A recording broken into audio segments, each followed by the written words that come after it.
Donc on fait toujours un geste et le mot en même temps pour favoriser aussi l'acquisition du langage. Et du coup, signer avec son bébé va permettre à l'enfant de réduire ses frustrations, de réduire les colères, les pleurs, parce qu'il pourra du coup s'exprimer par des petits gestes avant même l'arrivée de la parole. C'est des chercheurs américains qui se sont rendus compte que les enfants nés de parents sourds avaient une façon de communiquer, en tout cas plus tôt que les enfants nés de parents entendants, qui parlent. Et du coup, les enfants nés de parents sourds avaient déjà une gestuelle pour communiquer avec des petits gestes précis, des gestes intentionnels, alors que les enfants entendants, du coup, devaient attendre 1 an et demi, 2 ans avant de pouvoir communiquer vraiment avec leurs parents. Je conseille toujours aux parents de commencer par 2-3 signes, pas plus au départ, pour ne pas noyer l'enfant, qu'il n'y ait pas de stimuli trop nombreux pour l'enfant et même pour le parent. Donc 2-3 signes, mais par contre bien cibler ces 2-3 signes par rapport vraiment à l'âge de notre enfant, à ses besoins. Donc il y a quand même 2-3 signes un peu incontournables d'actions qu'on fait au quotidien avec nos enfants forcément. Donc par exemple liés au change, changer la couche, donc ça c'est changer la couche. Donc par exemple on va dire à l'enfant « je vais te changer la couche » et donc faire le petit geste en même temps que changer la couche. Le bain, je vais te donner le bain.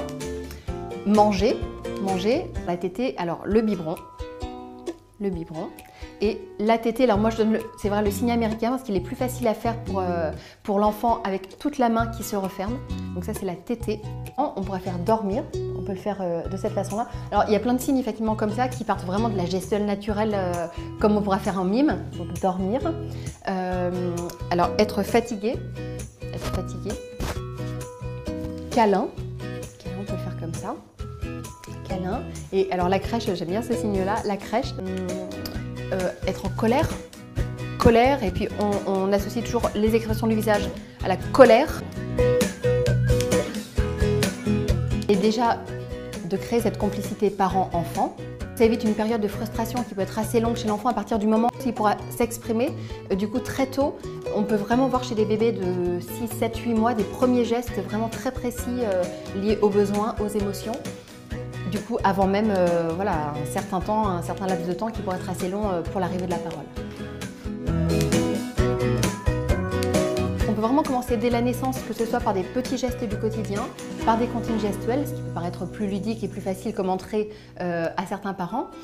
Après, certaines familles préfèrent commencer un petit peu plus tard. Donc c'est vraiment après, selon les envies de chacun, le moment juste. Le moment juste sera le moment où nous, parents, on a envie de commencer à signer avec notre enfant. C'est vers les 8-10 mois du bébé que les premiers gestes intentionnels arrivent, donc comme coucou, bravo, pointer du doigt les objets. Donc c'est vraiment à cet âge-là que les premiers petits signes peuvent apparaître. Après, il faut être quand même un petit peu patient. À partir du moment où nous, parents, on commence à faire les petits signes avec l'enfant, il peut y avoir un petit laps de temps plus ou moins long justement pour l'enfant pour faire son premier signe. Et voilà, c'est comme avec le langage oral, quand l'enfant commence à prononcer des petits mots, qu'il s'entraîne à préciser ses mots avec les mains, ça va être exactement la même chose, le même processus. Au contraire, cet outil-là favorise l'acquisition du langage.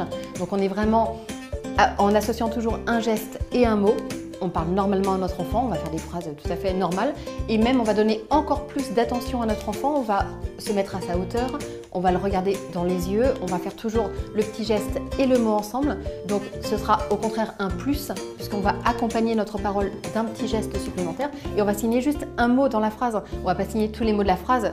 Là pour le coup, ce qui serait vraiment de la langue des signes.